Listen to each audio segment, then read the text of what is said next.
সবাইকে আসসালামু আলাইকুম। তো সূর্য আর চন্দ্র ধ্বংস হতে চলেছে, আর তারা আর গাছ সিজদাতে পড়ে যাচ্ছে, নিজেরা বিনীত হয়ে যাচ্ছে। ইমাম আলুসি এই তারা আর গাছ যে সিজদা করে এই আয়াত নিয়ে বলেন, যখন তারা খসে পড়ে উল্কাপিণ্ডের মতো দেখে মনে হয় সিজদায় পড়ছে, আর সূর্যোদয়ের সময় যখন গাছের ছায়া বড় হয় তখন সেটাকেও এক প্রকার সিজদা মনে হয়। এটা কোরআনেও আছে যে ছায়াগুলো নিজেরাও আল্লাহ আজ্জাল্লাহকে সিজদা দিচ্ছে। আচ্ছা, আল্লাহ এখন আকাশ নিয়ে কথা বলবেন। ওয়াসসামাআ রফাআহা ওয়া ওয়াদাআল মিজান। আকাশ তিনি এটাকে সমুন্নত করেছেন আর তুলাদণ্ড স্থাপন করেছেন। আসলেই এই আয়াতে আল্লাহ আজ্জাজাল একটা ব্যাকরণগত গঠন ব্যবহার করেছেন, আল মাশগুল আনহু। সহজ ভাষায় বললে তা হলো যখন কেউ বলে আমি একটি বই লিখেছি, সাধারণ বাক্য আমি বই লিখেছি, যদি সে দেখাতে চায় যে এতে সে খুবই গর্বিত, এই বই লেখাটা তার কত গুরুত্বপূর্ণ অর্জন, তাহলে কি বলে, জানো আমি কি লিখেছি, একটা বই। যখন এমন করেন আমাদের কণ্ঠস্বর উঁচু করে জোর দিয়ে বলতে হয়। আরবি ভাষা ব্যাকরণের এক প্রকার গঠন দিয়েই তা করতে পারে। আল মাশগুল আনহু। আসসামাআ ওয়াসসামাআ রফাআ হা। সামা আকাশ নিয়ে কথা বলছে, শেষের হাটি আবার আকাশকে নির্দেশ করছে, দুইবার পুনরাবৃত্তি করে দেখাচ্ছে যেন আকাশ এটাকে আমরা কিংবা তিনি নিজেই সমুন্নত করেছেন, তিনি এটাকে উঁচুতে তুলে ধরেছেন। অন্যভাবে বললে আল্লাহ বলছেন এই আকাশ কোনো ছোটখাটো বিষয় না মানুষের দৃষ্টির জন্য। মনে আছে তারা বলেছিল আমি শুধুমাত্র দেখেই বিশ্বাস করব। আল্লাহ বলছেন চন্দ্র সূর্য এগুলো বাদ দাও, এই আকাশ কি মনে করো কে স্থাপন করেছে একে? আর তিনি এটাকে শুধু উপরেই তোলেননি, ভাষাটা অসাধারণ, তিনি আকাশকে সমুন্নত করলেন, ওয়াদাআল মিজান, আর তুলাদণ্ড স্থাপন করলেন। তো এখানে তুলাদণ্ড স্থাপন করার মানে কি? আল্লাহ আজ্জাজাল ভারসাম্য তৈরি করেছেন। আপনারা গাড়ি পছন্দ করেন? আমি তো পছন্দ করি। আপনি যদি গাড়ি প্রেমী হন, যদি গাড়ি চেনেন, তাহলে ট্রাফিকের মাঝে কোনো গাড়ি পাশ দিয়ে কাটিয়ে গেলে বুঝতে পারেন সেটা কোন কার। ও বিএমডাব্লিউ, ওটা মার্সিডিস, এই ওটা কি ফেরারি নাকি? গাড়ি চিনতে পারেন কি না? কেউ যদি মোবাইল ফোন পছন্দ করে তাহলে দূর থেকেই বলতে পারে এটা আইফোন 5 নাকি আইফোন 6 অথবা 6+ বা ++6+X। শীঘ্রই এটা আইপ্যাড হয়ে যাবে, মাথায় আইপ্যাড ধরে রাখবেন। তো যাই হোক, অ্যাপল প্রোডাক্ট চিনবেন কিভাবে? বিএমডাব্লিউ প্রোডাক্ট কিভাবে চিনেন? তাদের লোগো থেকে চিনতে পারেন, আবার ডিজাইন থেকেও চিনতে পারেন। তাদের নির্দিষ্ট একটা ডিজাইন আছে, দেখেই বলতে পারেন এটা অ্যাপেলের প্রোডাক্ট। ফ্যাশনের দিকে দেখুন, তারা দূর থেকে কোনো স্যুট দেখুক কিংবা কোনো শার্ট বা জোড়া জুতো দেখেই বলে দিতে পারে সেটার প্রস্তুতকারক কে। আরে আমি জানি এটা কোন ডিজাইনের। ধরুন কোনো স্থাপত্য আছে, যারা স্থাপত্যবিদ্যা নিয়ে পড়াশোনা করে তারা কোনো ভবন দেখেই বলে দিতে পারে কেমন শৈলীর ভবন এটা, কোন স্কুল অফ আর্কিটেকচার এটা। ঠিক যখন কেউ কিছু তৈরি করে তাদের ডিজাইনটাই হলো এক প্রকার স্বাক্ষর। আপনি মানুষকে তাদের স্বাক্ষর দিয়ে চিনতে পারেন, তাই না? ডিজাইন আর ম্যানুফ্যাকচারিংয়ের দুনিয়াতে আপনি কিছু যেভাবে ডিজাইন করেছেন, যেভাবে তৈরি করেছেন, সেটাই আপনার স্বাক্ষর। তাই অ্যাপল পণ্যের স্বাক্ষর হলো ব্যবহারের সহজতা, তারল্য, এটাই তাদের স্বাক্ষর। বিএমডাব্লিউর স্বাক্ষর হলো কর্মক্ষমতা বা এমন কিছু। বুঝতে পারছেন কি বলছি? আল্লাহ কি একজন স্রষ্টা, নির্মাতা নাকি না? হ্যাঁ, তাই তারও নির্দিষ্ট একটা স্বাক্ষর আছে। তিনি যা কিছু বানান তার স্বাক্ষর থাকে। তার স্বাক্ষর কি? তার স্বাক্ষর হলো ভারসাম্য, তুলাদণ্ড। সব কিছু ভারসাম্যের সাথে সৃষ্টি হয়েছে। মানবজাতির সৃষ্টি ভারসাম্যপূর্ণ।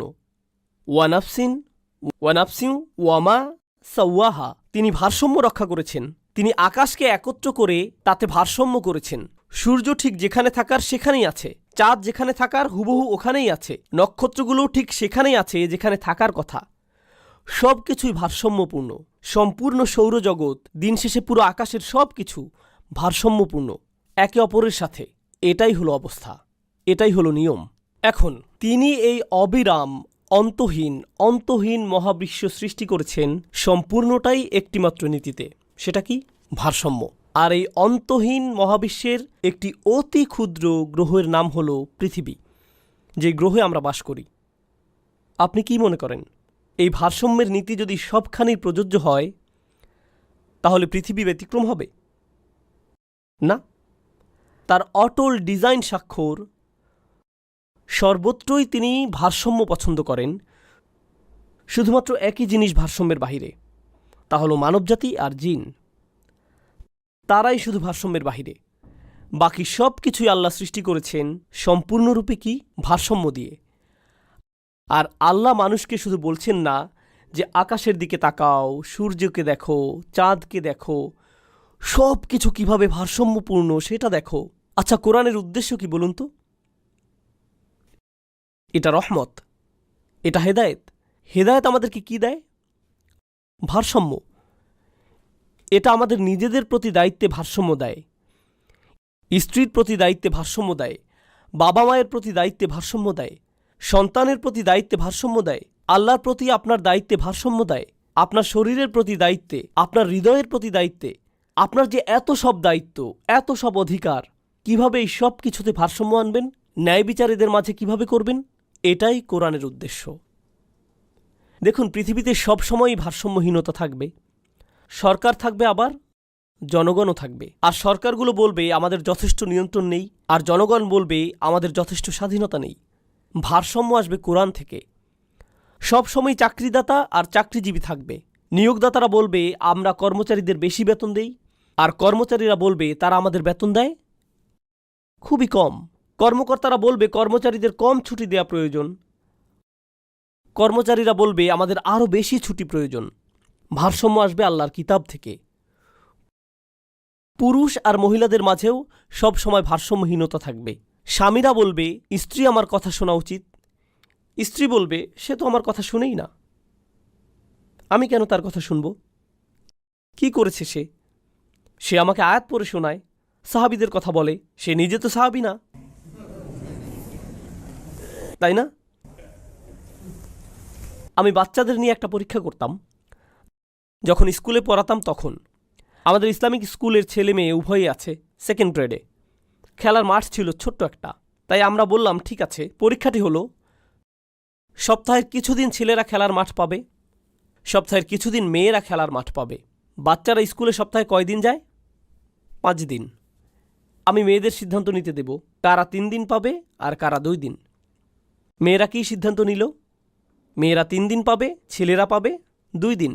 মেয়েগুলো শুরুই করেছিল 5 দিন দিয়ে, পরে বোঝাপড়া করে 3 দিনে নেমে আসলো।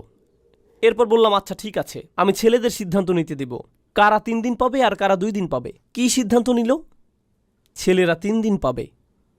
দিন শেষে ছেলেরা ছেলেদের পক্ষই নেবে আর মেয়েরা মেয়েদের পক্ষই নেবে।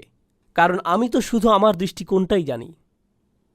প্রাণী হিসেবে আমি পক্ষপাত দুষ্ট, আমি ভারসাম্য রাখতে পারি না, সক্ষম নই আমি। দেখুন, ডিভোর্স আদালত আছে, আমেরিকাতে ডিভোর্স কোর্ট আছে। বিচারকদের কেউ কেউ পুরুষ আর কিছু বিচারক নারী। এখন কল্পনা করুন কোনো পুরুষ বাজে এক ডিভোর্সের ভেতরে গেল, আর সে ডিভোর্স কোর্টের বিচারকও। সে নিজেই বিচারক, যার কিছুদিন আগেই ডিভোর্স হয়েছে। তার সামনে একটি মামলা আসলো। সে কার উপর রেগে থাকবে? মহিলাটির উপর। কারণ সে মহিলাটিকে দেখছে না। কাকে মনে করছে? নিজের স্ত্রীকে। তার কিছু করার নেই, সে তো নিজেই একজন পুরুষ। অন্যদিকে আরেকজন মহিলা বিচারক, সেও ডিভোর্সের ভেতরে আছে। এখন তার সামনে ডিভোর্সের মামলা আসলো, সে কাকে ধ্বংস করে দেবে? পুরুষটিকে। কিন্তু দিন শেষে আপনি করবেনটা কি? কোনো উটকে তো আর নিয়ে আসতে পারবেন না। হয় একজন পুরুষ, না হয় একজন মহিলাকে আনতে হবে। একজনকে তো আনতেই হবে। কিন্তু প্রত্যেকই পক্ষপাতদুষ্ট নাকি না? কিছুই করার নেই। আমি মহিলার মতো ভাবতে পারবো না। আলহামদুলিল্লাহ, আমার 3 জন বোন, 4 জন কন্যা, স্ত্রী, মা, মহিলা দিয়ে আমি ঘেরা। আর নিরাপদেই বলতে পারি আমি জীবনেও তাদেরকে বুঝতে পারবো না, তাই না? সবচাইতে ভালো হলো বিয়ের পরে প্রথম কখন আপনার স্ত্রী কাঁদবে, আপনি যদি গর্দভ হন তাহলে জিজ্ঞেস করবেন তুমি কাঁদছো কেন। সে আরও বেশি কাঁদবে। তুমি জানো আমার মন খারাপ ছিল, এখন আরও বেশি খারাপ, কারণ তুমি জানো না কেন।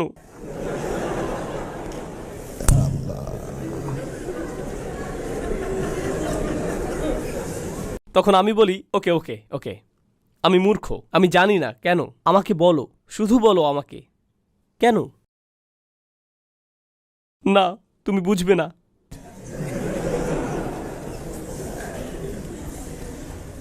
প্রথমে বলছো তোমার রাগ যে আমি জানি না, এরপর আমি জানলেও আমি বুঝবো না। আমার দোষটা কোথায়? ও, তাহলে দোষ আমার।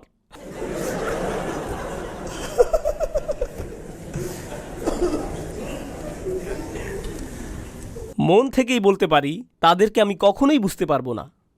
সমস্যা নেই, তার জন্য ফুল কিনে আনুন, রাগ দূর করে দিন। ঠিক আছে? এখন যা বলতে চাচ্ছি তা হলো, মানুষ কখনোই কখনোই ভারসাম্য খুঁজে পাবে না, কারণ সবাই পক্ষপাতদুষ্ট।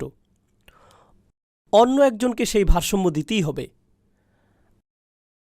আর সেই তৃতীয় পক্ষকে হতে হবে একদম নিরপেক্ষ। তার আপনাকে ততটুকু সমর্থন দিতে হবে যতটুকু অন্যজনকে, আর এটা মানবজাতির ভেতর থেকে সম্ভবই না। তাই সেটা ওপর থেকে আসতে হবে, সেটা শুধু আল্লাহর থেকেই। তিনিই সমস্ত সৃষ্টির মধ্যে ভারসাম্য দিয়ে দেন, সব কিছুতেই ভারসাম্য। তিনি ভেড়ার চাইতে সিংহকে প্রাধান্য দেননি, কারণ ভেড়া ছাড়া সিংহ বাঁচতে পারবে না, আর সিংহ ছাড়া ভেড়ার সংখ্যা অতিরিক্ত হয়ে যাবে, তারা না খেয়ে মরবে। সবাই সব ঘাস খেয়ে সবাই মারা পড়বে, এটা নিয়ন্ত্রিত। তিনি মাছিকে মশার উপর প্রাধান্য দেননি, হাতিকে সাপের চাইতে প্রাধান্য দেননি। তিনি পৃথিবীতে এত সব প্রাণী সৃষ্টি করেছেন যেন তারা সকলে একে অপরের সাথে কাজ করে, একে অন্যকে নিয়ন্ত্রণ করে, খাওয়া দাওয়া করে একে অন্যের থেকে, যেন এতে কি থাকে? ভারসাম্য। উৎপাদন বৃদ্ধি, পৃথিবীতে দূষণ বৃদ্ধির সাথে সাথে পৃথিবীটা ভারসাম্যহীন হয়ে যাচ্ছে। সমুদ্র ভারসাম্যহীন, মরুভূমির পরিবেশ ভারসাম্যহীন, বন জঙ্গল ভারসাম্য হারিয়েছে। আর এত সব ভারসাম্যহীনতার ফলে এখন পৃথিবীতে প্রাকৃতিক দুর্যোগ বেড়ে গেছে। ঠিক, প্রকৃতিকে যত ধ্বংস করবেন, ভারসাম্যের ক্ষতি যত করবেন, ধ্বংসযজ্ঞ তত বেশি হবে। ঠিক, এটা আল্লাহর নিয়ম, এটাই আল্লাহর পদ্ধতি। এছাড়া দেখুন, আপনার নিজের শরীরেই যখন কৃত্রিম খাদ্য খান, যখন আপনার শরীরের অনুপযোগী কেমিক্যালগুলো শরীরে দেন, তখন কি ক্ষতি হবে? হ্যাঁ, যখন আপনি প্রাকৃতিক খাবার খান, যখন স্বাস্থ্যকর খাবার খান, তখন আপনার শরীরের ভারসাম্য বজায় রাখে। যখন আপনি খুব বেশি চিনি খান, অসুস্থ হয়ে পড়েন। যখন আপনি চিনি একেবারেই নেন না, তখন আরেক সমস্যা, আপনার শক্তি কমে আসে।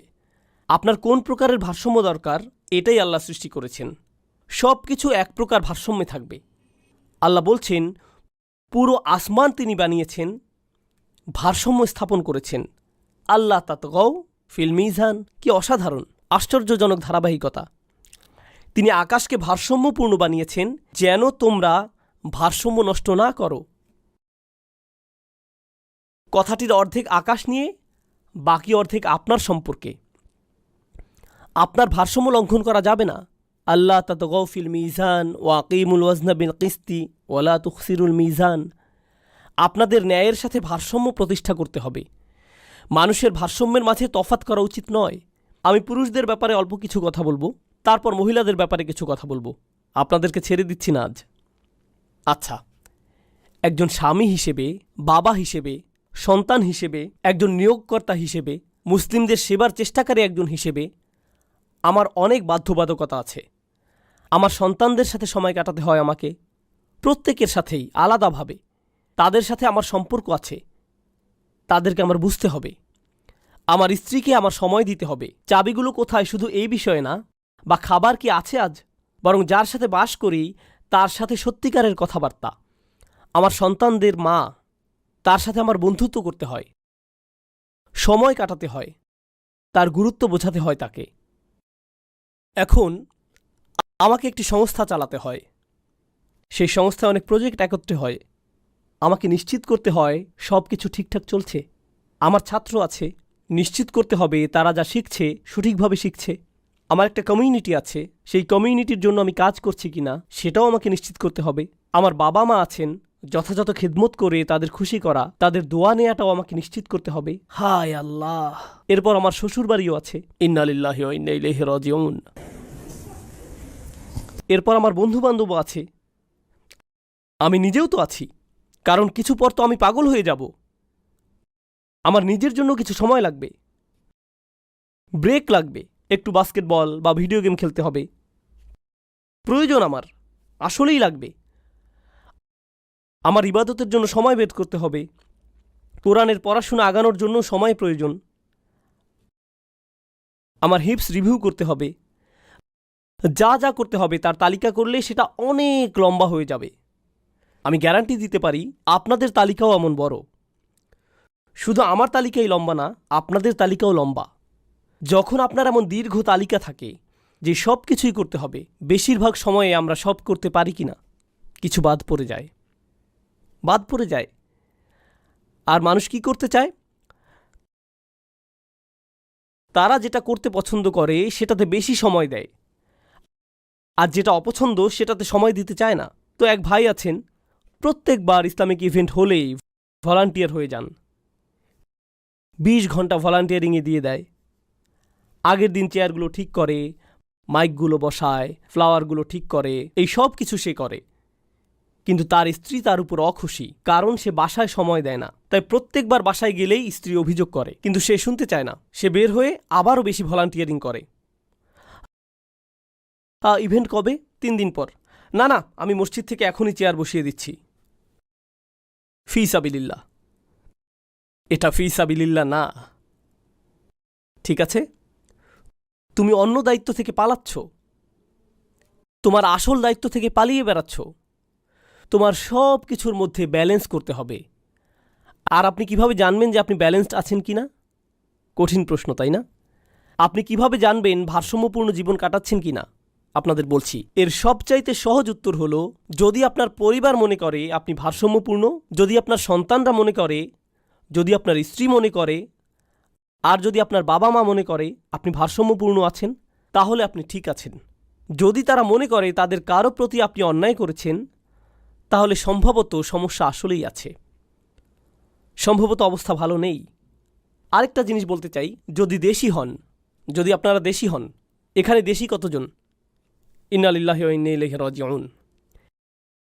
দেশিরা দেখুন, আমরা অখুশি লোক, আমরা কারো উপরই খুশি না, আর কেউ আমাদের উপরেও কখনো খুশি নয়। তাই যদি আপনি স্ত্রীর সাথে খুশিও থাকেন, তাকে বলবেন না, কারণ মাথায় উঠে যাবে। আসলে এখানের অনেক স্বামীদের জন্যই স্ত্রীকে ভালো কিছু বলা আসলেই কঠিন। কারণ আমি জানি, আপনি যদি পাকিস্তানের হন, তবে এই যে পাঁজরের এখানে ব্যথা করে, যদি খুব ভালো রান্না করে, তবে আপনি কখনই বলবেন না আজকের রান্নাটা বেশ হয়েছে। যদি বলেও দেন খাবার ভালো ছিল, ব্যথা, আমাকে যেন এটা আর বলতে না হয়, খুব ব্যথা করে। যদি কোনো অভিযোগ থাকে খুব সহজেই করা যায়, সব ব্যথা উড়ে যায়, তাই না? আমাদের আশেপাশের মানুষদের খুশি করতে আমরা অভ্যস্ত নই। এটা ভারসাম্যহীনতা। মুসলিমদের আরেকটি ভারসাম্যহীনতার কথা আপনাদের বলি, আমরা স্বাস্থ্যের যত্ন নেই না। রাসূল সাল্লাল্লাহু আলাইহি সাল্লাম স্বাস্থ্যের যত্ন নিতেন কিনা? তিনি এমন কঠিন মিশন শুরু করেছিলেন যা কেউ আগে করেনি। কোনো মানুষ কখনোই রাসূল সাল্লাল্লাহু আলাইহি সাল্লামের মতো এত কঠিন কাজ করেনি। আর তিনি তা শুরুই করেছিলেন 40 বছর বয়সে। মানে তিনি সবচাইতে সুস্বাস্থ্যের অধিকারী ছিলেন 40 বছর বয়সে। আপনার মুসলিমদের 40 বছর বয়সে দেখেছেন?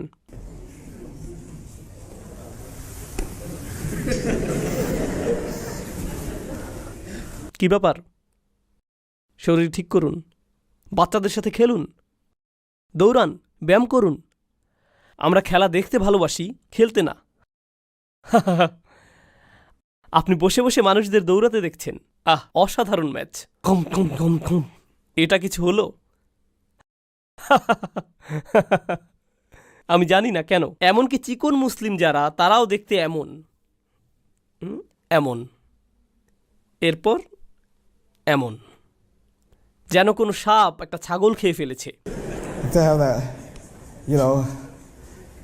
এটা তো ভারসাম্য না। আপনি প্লেনে চড়ে গেলে ট্রেটা পর্যন্ত নামানো লাগে না, আপনার পেটই ট্রে, সেটার উপরেই চা রেখে দেন। এগুলো সবই ভারসাম্যের বিষয়। আল্লাহ আমাদের জীবনে ভারসাম্য দিয়েছেন, আমাদের সে সকল দায়িত্বের ভারসাম্য রাখতে হবে। আর জানেন কি, কিছু মানুষ কখনোই খুশি হবে না।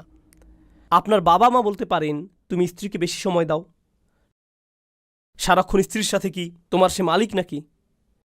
আপনাদের অনেকে মাকে দেখতে মাসে একবার যান, তাতেই স্ত্রী পাগল হয়ে যায়। কেন তোমার মায়ের কাছে যাচ্ছ? হ্যাঁ, তিনি বলেছেন নাকি এখন থেকে তার সাথে থাকতে হবে, আর আসবে না নাকি তুমি?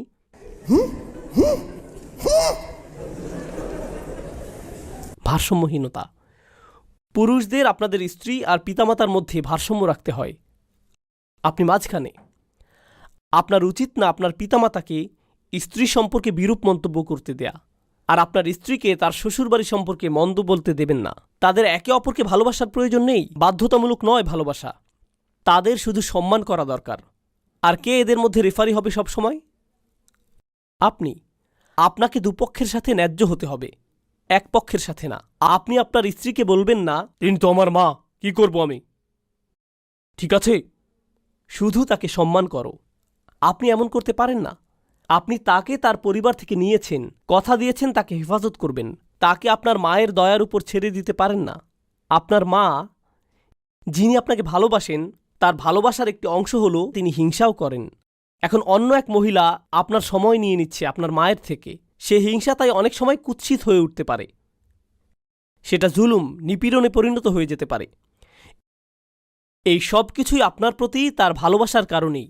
আর আপনি আপনার মাকে ভালোবাসলেও আপনার স্ত্রীর উপর জুলুম হতে দিতে পারেন না। আপনাকে মাঝে এসে দাঁড়াতে হবে, আপনাকেই রেফারি হতে হবে, আপনার স্ত্রীর পক্ষ নিতে হবে। সব পরিবারই এমন হয়, সব পরিবারেই। আর একবার আমি বুঝেই গিয়েছিলাম এমনটা আমার মায়ের সাথেও ঘটতে যাচ্ছে। একবার আমি আমার মায়ের কাছে গিয়ে বললাম, আম্মা, আপনাকে ভালোবাসি, কেউ আপনার জায়গা নিবে না, কিন্তু সে আমার স্ত্রী, আমি তাকেও বদলাতে পারবো না। মাকে জিজ্ঞেস করলাম, আমার স্ত্রীকে অপছন্দ করেন কি না? না, একদম না। খুব ভালো, তাহলে আমাদের ওই সমস্যা হবে না। হ্যাঁ, কিন্তু কখনো কখনো সে, দাঁড়াও, কিন্তু অপছন্দ তো করেন না। আমি তাকে দেখছি, ওয়াদা করছি আপনার প্রতি শ্রদ্ধাশীল হবে, আপনি শুধু তার প্রতি ধৈর্যশীল হন। আমি আপনার ছেলে সারা জীবনের জন্যই, কেউ সেটা আপনার থেকে নিতে পারবে না, কেউ তা নিতে পারবে না। সে আমাকে ছিনিয়ে নেবে না, আমি আপনারই। আমি স্ত্রীর কাছে গিয়ে বললাম, তিনি আমার মা, তাকে ভালোবাসি, কিন্তু আমি তোমার স্বামী, সেটা কেউ নিতে পারবে না। তাকেও একই কথা বললাম। আপনাকে এমন করতে হবে, করতেই হবে। আপনার পিতামাতা যেন এমন না ভাবেন যে আপনি স্ত্রীর পক্ষে, আপনার স্ত্রীও যেন এমন না ভাবেন যে আপনি পিতামাতার পক্ষে। দুপক্ষই যেন মনে করে আপনি তাদের পক্ষেই। এটাই করতে হবে। আপনারা জানেন না, রসুলুল্লাহ সাল্লাল্লাহু আলাইহি সাল্লামের সাথে যেই দেখা করত, মনে করত তাকেই তিনি সবচাইতে পছন্দ করেন। এটা তো জানেন, তাই না? এটা সুন্নাহ, ঠিক? সেটা অপরিচিতদের জন্যে। তাহলে পরিবারের সাথে কি হবে? আমরা সমাজে ইসলাম আনার কথা বলি, ভাইয়ের আগে ঘরে ইসলাম তো আনি, এরপর বাকি কিছু নিয়ে বলবো। এখন মহিলারা, ভারসাম্য। আপনাদের কি করতে হবে? বোনদের সমস্যা ভাইদের চাইতে ভিন্ন। বোনদের অবসেসিভ কম্পালসিভ বিহেভিয়ার থাকে। অনেক মুসলিম মেয়েরা প্রচণ্ড অবসেসিভ আর কম্পালসিভ। উদাহরণস্বরূপ, অনেকে ইসলাম শিখতে শুরু করেন, এতে এতই অবসেসড হয়ে পড়েন যে দিনে 10 ঘন্টা কোরআন অধ্যয়নে দিয়ে দেন। কোরআন মুখস্থ, তাজবিদ শেখা, দুরুস শোনা, ক্লাসে উপস্থিত হওয়া। এখন আপনারা বাচ্চাদের সময় দিচ্ছেন না, আপনার স্বামীর কাছে আপনার অস্তিত্বই নেই। না, আমি কোরআন পড়ছি এখন, আমি হাদিস পড়ছি এখন, তাই না? আপনি একটির বিনিময়ে অন্যটির উপর এতই আচ্ছন্ন হয়ে পড়েন যে এমনটা করা উচিত নয়। আপনারা অনেকে বাচ্চাদের জন্য পাগল থাকেন, এতই অবসেসড থাকেন বাচ্চাদের প্রতি যে দিনের প্রত্যেক মিনিটই তাদের দিয়ে দেন। আপনার দৃষ্টির বাইরে তাদের কিছুতেই যেতে দেন না। তাদের যে করেই হোক একদম সব কিছুই আপনার নিয়ন্ত্রণে থাকতেই হবে। আপনি তাদের দাদা দাদির সাথেও যেতে দেন না, তাদের চাচাদের সাথে রাখেন না, এমনকি স্বামীর কাছেও তাদের থাকতে দেন না।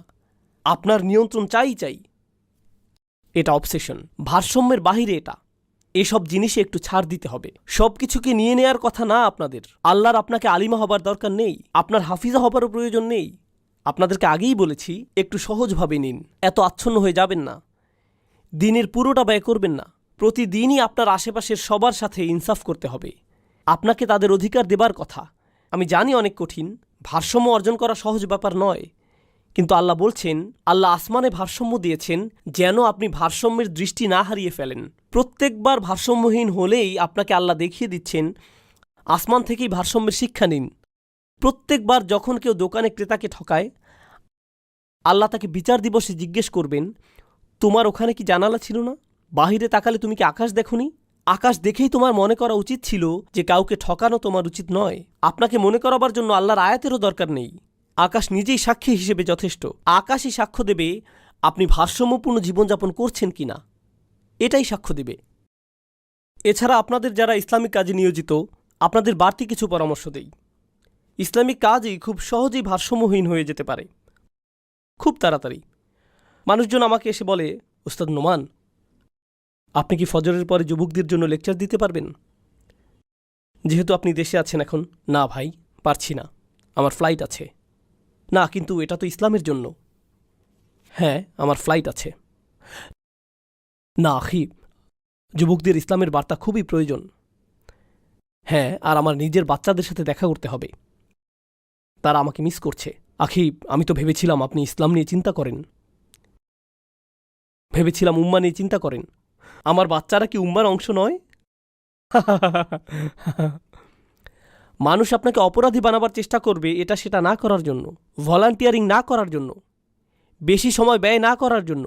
আর আপনিও হ্যাঁ বলতেই থাকবেন অপরাধবোধ থেকে। আপনাকে কি বলতে শিখতে হবে? না। যদি ভারসাম্যের বাইরে চলে যায়, আপনাকে না বলতে হবে। আপনাকে প্রত্যেকটি কার্যক্রমের অংশ হতে হবে না। কখনো কখনো বাসায় থাকাটাই উত্তম। লোকেরা আমাকে সবসময় আমন্ত্রণ জানায়, প্রতি সপ্তাহে প্রায় 1000 খানেক নিমন্ত্রণ পাই। আমার স্বাভাবিক উত্তর হলো না। তাদেরকে বিবেচনা করতাম, যদি সবাইকে বিবেচনা করতাম তবে আমি ভারসাম্যহীনতার সবচাইতে বড় উদাহরণ হতাম। আমি ভারসাম্য নিয়ে কিভাবে কথা বলি যদি নিজেই তা না মানি? নিজের বাবা মাকে কখনো দেখব না, বাচ্চাদের কখনো পাবো না, কারণ সারাক্ষণ ট্রাভেল করছি। মানুষকে সন্তান পালন সম্পর্কে কিভাবে বলবো যদি আমি নিজেই নিজের সন্তান পালন করতে না পারি? কিভাবে তা করব? দেখুন কিভাবে আমি আপনাদের নিজেদের বাচ্চাদের সাথে খেলতে বলতে পারি যদি আমি নিজেই না খেলি তাদের সাথে। কিভাবে আমি এমন করতে পারি যখন আমি বাচ্চাদের সাথে খেলি? এই যে সুস্বাস্থ্য অর্জনের আরেকটি কারণ হলো আপনাকে হেলদি হতে হবে যেন বাচ্চাদের সাথে খেলতে পারেন, তাদের সাথে দৌড়াতে হবে আপনাকে। এটা ইব্রাহিম আলাইহিস সালামের সুন্নাহ। ফালাম্মা বালাগা মাআহু আস-সাইয়া, যখন সে ইব্রাহিম আলাইহিস সালামের সাথে ছোটাছুটি করার বয়সে পৌঁছল। আচ্ছা বলুন তো, ইব্রাহিম আলাইহিস সালামের ছেলে হয় যৌবনে নাকি বৃদ্ধ বয়সে? বৃদ্ধ বয়সে, বৃদ্ধ বয়সে। এরপর ইসমাইল টিনেজার হয় আর তিনি বাবার সাথে দৌড়াদৌড়ি করছেন। মানে বৃদ্ধ ইব্রাহিম আলাইহিস সালাম তখনও কি করতেন? দৌড়াদৌড়ি। তিনি আমাদের পিতা ইব্রাহিম আলাইহিস সালাম। তিনি কোনো 40 বছর বয়সী বা 50 বছর বয়সীর চাইতেও অনেক বৃদ্ধ। আমাদের সময়ের 50 বছর বয়সীরা এমন। আপনারা সাদা চামড়ার 50 বছর বয়সীদের দেখেছেন? ইউরোপিয়ান 50 বছর বয়সীদের দেখেছেন? আপনারা আমেরিকান 70 বছর বয়সীদের দেখেছেন? বোস্টনে বরফ জমাট বাঁধা তাপমাত্রা, দেখবেন বৃদ্ধ শর্টস পরে দৌড়াচ্ছে, 70 বছর বয়সী। আমাদের 40 বছরেরগুলো যেন তারা বসতে লাগে 20 মিনিট, আর যখন উঠতে যায় শুনে মনে হয় ট্রাক রিভার্স করছে। ইপ ইপ ইপ ইপ। আরে দাঁড়াও দাঁড়াও। হায় আল্লাহ, শরীরটা ঠিক করুন। ওয়া আকিমুল ওয়াজনা বিল কিসতি ওয়া লা তুখসিরুল মিজান।